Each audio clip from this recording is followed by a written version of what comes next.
in the new episode of Secret Origins. Welcome. The Sumerian civilization, which emerged more than 6,000 years ago from the Stone Age, is credited with over 100 of the earliest advancements for a modern society.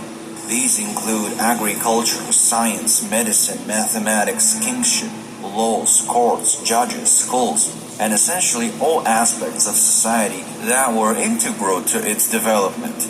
But how did a civilization like this become so advanced out of nowhere? Is it possible that they were held by another more advanced extraterrestrial civilization? So, if they were so advanced on technology and the different things that he's saying that they did, could it be, from what people are saying, that the anunnakis were the fallen angels? Because keep in mind, fallen angels knew a lot of stuff that they taught men and women. A lot. This is how they were able to create other beings. Just a thought. In recent times, one theory has been tremendously gaining popularity, the one about the ancient astronauts and the beings called the Anunnaki. Who were they? Did they truly exist? And if so, what was their purpose and the motivation for creating humanity?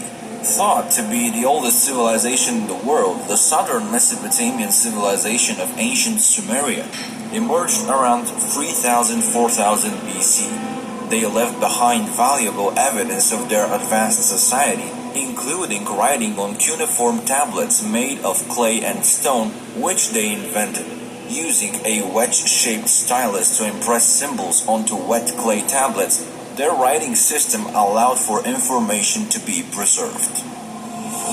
For a long time, deciphering the cuneiform tablets proved difficult. In March 1843, however, thousands of tablets were uncovered at an Assyrian palace, providing crucial evidence of an ancient kingdom.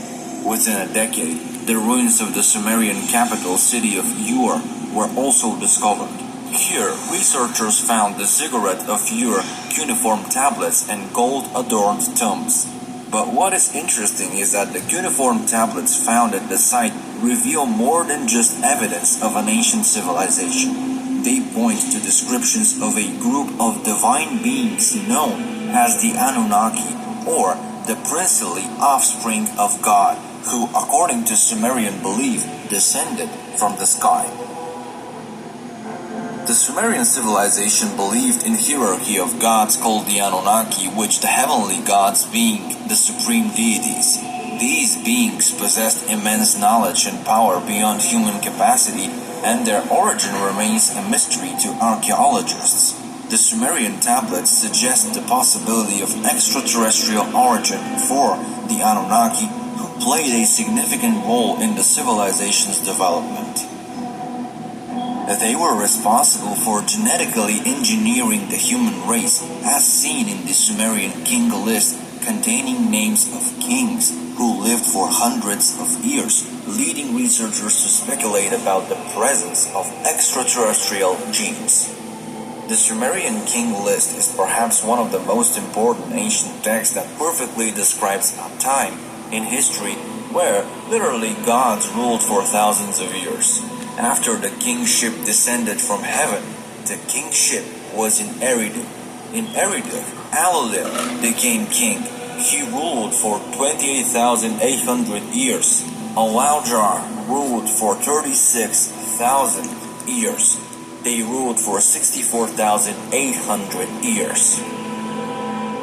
One of the most interesting details about the Sumerian king list is the fact that the earliest list describes 8 kings who ruled over Earth for a total of 241,200 years since the original kingship had descended from heaven all the way to the time of the Great Flood, which swept over the land, and once more the kingship was lowered from heaven after the flood.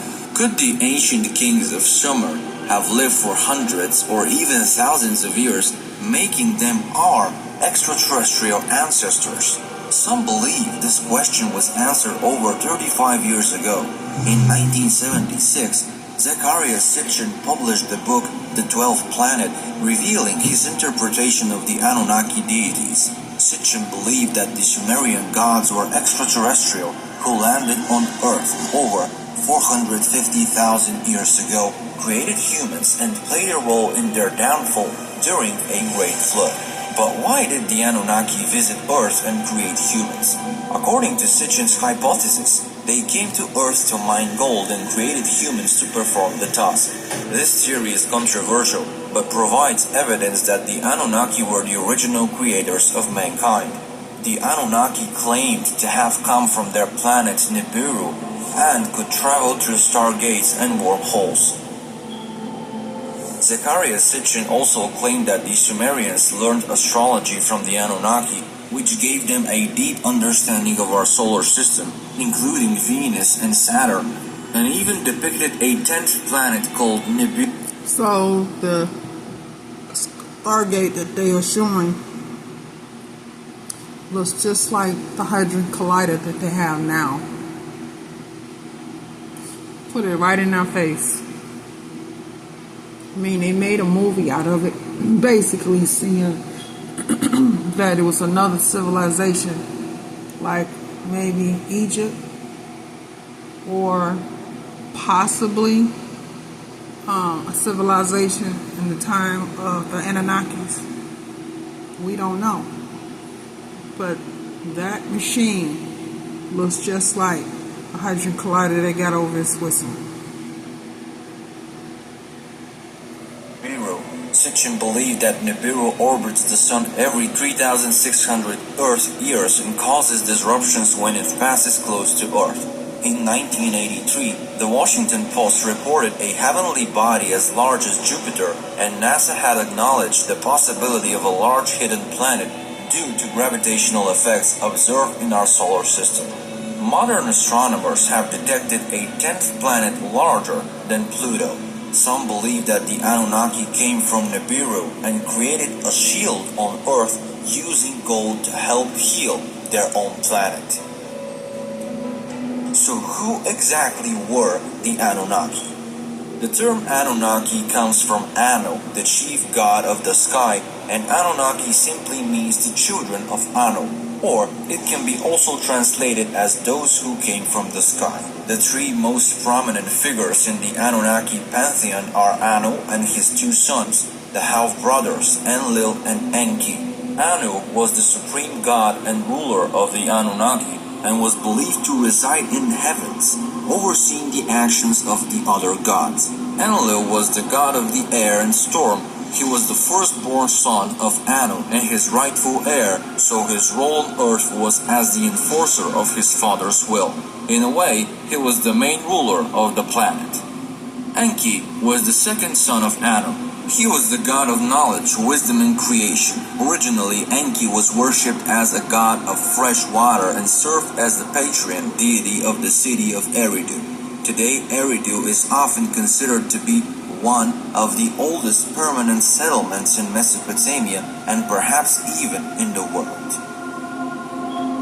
The ancient Sumerians also believed that Eridu was the first city in the world, and they documented that belief in the Sumerian king list and the Eridu Genesis. At the current times, at least 18 layers of settlement have been found at the site, so chances are it really was the first city and probably the residence of Prince Enki. Over time, however, Enki's influence grew, and this deity was considered to have power over many other aspects of life, including trickery and mischief, magic, creation, and fertility. In fact, it was Enki, together with Ninhursag, the ancient symbol of the powerful mother, who genetically engineered the first humans called Adamu. They did it by mixing their one DNA with that of Homo erectus, and as a result created the Homo sapiens. It so reminds us of the biblical phrase that God created us in His own image. Initially, the humans were not able to reproduce. They were created in laboratories and were used as workforce to mine gold. Seeing how his creations, his own children in a way, were being exploited, Enki decided to take care of them. By going against Enlil's will, Enki secretly gave humans the knowledge of mating and reproducing, and not only, he had been teaching them the knowledge of the universe. Some theories propose that one of Enki's favorite places to reside was Atlantis, and that in trying to protect his children, he, with the aid of Arcturians, established the Atlantean civilization, an isolated place where humans could live freely without being exploited by the Anunnaki. But this act enraged Enlil. In fact, the Sumerian clay tablets describe a war between the two brothers. It comes out that the detonation of nuclear weapons in the 20th century was not the first time humanity had seen such a terrible destruction. Drawing upon the work of Zecharia Sitchin, the Book of Genesis, Sumerian clay tablets, and archaeological evidence such as an ancient radioactive skeletons, there is a possibility of an ancient nuclear event that destroyed the Sumerian civilization as a result of power struggles of the gods. As his creator, the Anunnaki god Enki had a fatherly relationship with the first humans. But Enlil, who was acting as the sole commander of Earth, was enraged at his brother Enki for spoiling the Anunnaki bloodlines through interbreeding. This shift imposed a blackout not only of the very human nature of the Anunnaki gods, but also of humanity's own ancient past on Earth. There is a theory suggesting that two of Enlil's attacks against the Enki clan and humanity are described in the stories of the Deluge and the Tower of Babel. His final attempt after coursing the assembly of the gods into voting yes was the nuclear bombing of 5 cities of the Jordan Plain, including Sodom and Gomorrah, which resulted in the destruction of the Sumerian civilization and the Anunnaki's own civilization on Earth, including their spaceport in the Sinai. The Terra Papers tells that after the war, Enki was exiled from the planet. However, he still continued to teach humanity spiritual knowledge and to aid them in their development. The Anunnaki were known in ancient Babylon as Sar, which carries the meaning of dragons or big serpents, and the Anunnaki god Enki was associated with the Brotherhood of the Snake and was often represented by 2 coiled snakes of Caduceus, a symbol that had multiple meanings in ancient times. Some scholars have suggested that the symbol represented the reptilian nature of the Anunnaki and their alleged connection to a reptilian alien race, while others have linked to the coiled serpent as a symbol of Kundalini, of spiritual knowledge and wisdom. Interestingly, the caduceus is also the magic wand carried by Hermes, also known as Thoth, the Egyptian god of wisdom, and not only the caduceus of Enki and later on Hermes features at the top of the central rod the pine cone that represents the gift of Kundalini awareness when activated. Often when the caduceus is winged, meaning that in our deepest meditations we can fly and access all knowledge and tools for healing. Another enigmatic object seen in the Sumerian art is the bracelet that most of the major Anunnaki gods wear. The meaning of these bracelets is unknown, but some believe that they were not randomly depicted, and there has to be a deeper symbolic meaning. They remind us a little bit of watches. But the most intriguing object that the Anunnaki hold is a pine cone, which is always directed towards something. Do we know anything about the pine cones in ancient Mesopotamia? What were they believed to represent or symbolize in ancient times? From esoteric perspective, the pine cone can be seen as a symbol of spiritual enlightenment and awakening. The pine cone is a symbol that has been used in many cultures and religions throughout history, including ancient Sumerian, Egyptian, and Greek cultures. The pine cone was sometimes used as a sacred offering or as a symbol of the divine. For example, in ancient Egypt, the staff of Osiris, the god of the afterlife, was depicted with a pine cone at the top. In Hinduism, the pine cone is sometimes associated with Lord Shiva, the god of destruction and transformation.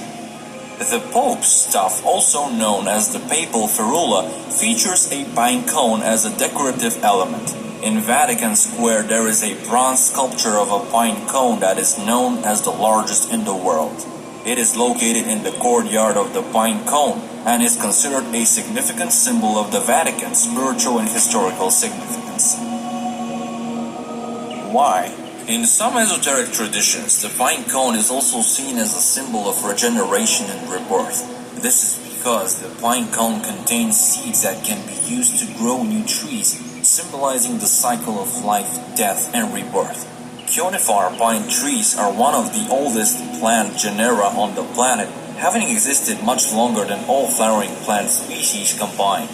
Pine cones, the evolutionary precursor to flowers, have spines that spiral in perfect Fibonacci sequence, similar to the sacred geometry of a rose or a sunflower. In most of the ancient cultures, the pine cone was associated with the pineal gland, likely due to the pineal gland's pine cone-like shape. The pineal gland, named after a shape like a pine cone, is located at the geometric center of our brain and is closely linked to our perception of light. It is a small endocrine gland responsible for producing secreting melatonin, which regulates sleep-wake patterns and circadian rhythms, receives more blood flow than any other area of the body except the kidneys, and is uniquely isolated from the blood-brain barrier system. The pineal gland is also associated with spiritual and mystical experiences and has been referred to as the third eye in some spiritual traditions, or the seat of the soul.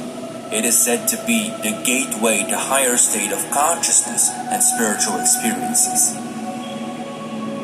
Rick Strassman, a psychopharmacologist, believes that the third eye is the source to psychedelic DMT in our bodies. Strassman has hypothesized that large amounts of DMT are released in our bodies during heightened states of spiritual consciousness, such as birth, death, and near-death experiences, or perhaps during the awakening of our Kundalini in a moment of enlightenment. Synthesized DMT, or plants containing DMT, are often used as a recreational psychedelics or in shamanic ceremonies, such as the ayahuasca ceremony originating in South America. DMT users often report intense experiences of spiritual awakening, contact with entities of supernatural or spiritual origin, and the dilation or compression of time. And what is interesting is that among the reports of thousands users experiencing with ayahuasca, the serpent is documented as the most commonly appearing archetype in their spiritual visions. The pine cone is a special symbol because the spiral pattern found in pine cones is known to contain the golden ratio, or also known as the divine proportion. The golden ratio is a mathematical proportion that is found throughout nature and is associated with beauty, harmony, and balance. In case of the pine cone, the spiral pattern is created by a series of spirals that curve in opposite directions, forming a distinctive pattern that closely follows the golden ratio. The golden ratio is part of the sacred geometry, which is often seen as a way of revealing the blueprint of creation, as it is believed to tap into the fundamental principles and patterns that underlie the universe.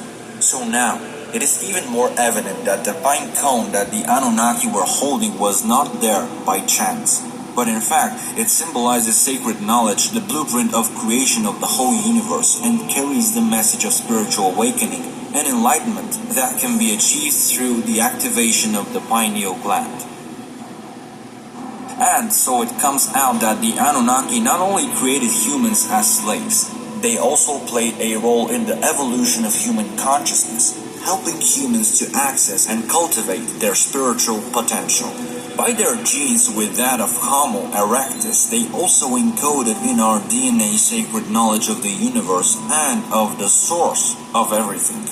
Knowledge that throughout history we have deeply forgotten, but it is still there, planted somewhere in our DNA, and we still have the ability to remember it and activate it. Other intriguing traits associated with the Anunnaki include the mysterious bag depicted in ancient artwork, which Some researchers believe was a container for the water of life, a substance used in the Anunnaki's genetic experiments on humans and animals. Or what if they were carrying the seeds inside them? The bags held by the Anunnaki in ancient Mesopotamian art could have represented a variety of different things. One interpretation is that the bags may have represented the Anunnaki's role as keepers of the secrets or keepers of the knowledge. In this interpretation, the bags could be seen as containers for advanced knowledge and technology, representing the Anunnaki's role as the guardians and protectors of ancient wisdom. Elsewhere, the hanged bag image shows up with striking similarities in two stone reliefs, one made by the Assyrian of ancient Iraq sometime between 880-859 BC, and the other made by the Olmecs of ancient Mesoamerica sometime between 12,400 BC. In both of these images, a man-like figure carries the handbag in his hand as if it were a basket or purse. When used in Assyrian art, it is said the purse holds a magic dust, probably symbolizing the fertilization of Earth by the Anunnaki. After all, they were believed to be the creators of our planet. In contemporary times, the Anunnaki are often depicted as the equivalent of the Creator God in the Old Testament. But could there be evidence of the Anunnaki's existence in ancient texts such as the Bible and archaeological discoveries, and how will we know for certain? There are various mentions of extraterrestrial encounters in the Bible, including descriptions of vehicles such as clouds, pillars, and dwellings, and references to UFOs as flying furnace and burning bushes. The book of Genesis also mentions the sons of God having offspring with human females, resulting in hybrid beings known as the Nephilim. They are described as possessing a cloak or garment that gave them powers similar to those of the Anunnaki of Sumeria. Ancient texts, such as the ones Zecharia Sitchin was deciphering, imply that the Anunnaki owned the Garden of Eden. So, it turns out that the serpent was a member of the Anunnaki, not just a biblical creature. It is speculated that it was indeed Enki himself who transformed into a serpent to give the knowledge of mating to his children Adamu, and it seems logical since Enki has always been associated with the symbol of the serpent. The book of Ezekiel also describes possible extraterrestrial encounters. Ezekiel is a major prophet in the Old Testament of the Bible. He was a priest who was living in exile in the city of Babylon. According to the Bible, Ezekiel was chosen by God to receive visions and messages, which he then delivered to the people of Israel to guide them and warn them of coming judgment. Ezekiel's prophecies are recorded in the book of Ezekiel, which is one of the books of the Hebrew Bible and the Christian Old Testament. According to Ezekiel's book, he had a vision of being with wings that moved and made tremendous noise and a wheel that moved without making a steering movement. At first, Ezekiel thought that what he saw was God, and he fell on the ground to pray. However, he later realized that it was not God and described what he saw. These descriptions bear a striking resemblance to what modern-day UFO sightings look like. Some researchers have speculated that being with wings could be a representation of extraterrestrial spacecraft, and the wheel could be a depiction of a type of propulsion system that aliens might use. Interestingly, the original Hebrew text of Ezekiel does not mention the word God, but instead refers to the splendor of the highest. In the book of Ezekiel, the splendor of the highest arrives a second time, causing Ezekiel to feel the gravity and gives him a measuring device to measure a building. So, can Ezekiel's descriptions be interpreted as evidence of contact with extraterrestrial beings in ancient times? What if it was the same as the Anunnaki? So far, we've seen that it's a fact that there is a widespread belief that the Anunnaki were alien entities who played a significant role in shaping human history. However, is there any proof? To answer this, we'll go back 20 years. The location is Iraq. During Operation Iraq Freedom, American troops were deployed to maintain order in Baghdad. However, looters took advantage of the chaos and destroyed numerous ancient artifacts, including musical instruments and cuneiform tablets. It is believed that the cuneiform tablets that were stolen from Iraq museums during the chaos of the war in 2003 contained crucial information about the Anunnaki and their connection to extraterrestrial beings. The coordinated and organized nature of the theft, with individuals using earpieces to gain access to double-locked doors and steal valuable items, suggests that this was not a random act of war. So the question is, was this a deliberate attempt to conceal forbidden knowledge from the past? What if the stolen texts contain significant information that supports the theory of an Anunnaki? So the Anunnakis did a lot of things they weren't supposed to have done, just like the fallen, and had offsprings or children, if you want to call a better name for them, Inky and Elu, and they were more wicked than their father. Anunnaki connection and the involvement of extraterrestrial beings in shaping human history. Millions of people worldwide are interested in the possibility that extraterrestrial beings have played a significant role in human history. The theft of the priceless artifact from the National Museum in Baghdad highlights the importance of preserving and studying the past to gain a better understanding of our origins and the potential involvement of extraterrestrial beings in shaping our destiny. And if we think about that, imagine how much historical accounts have been reshaped and rewritten so that the real history remains hidden and what we know today is nothing but a tiny part of the truth. The falsification of history has done more to impede human development than any other thing known to mankind. How would our view of history change if we confirm the Anunnaki's role in shaping human civilization? Will we need to rewrite our history books? And if so, how would that affect our understanding of ourselves and our place in the world? Not only the fact that we are not alone, but also that we carry a sacred divine knowledge within our DNA. We bow before you and thank you for watching another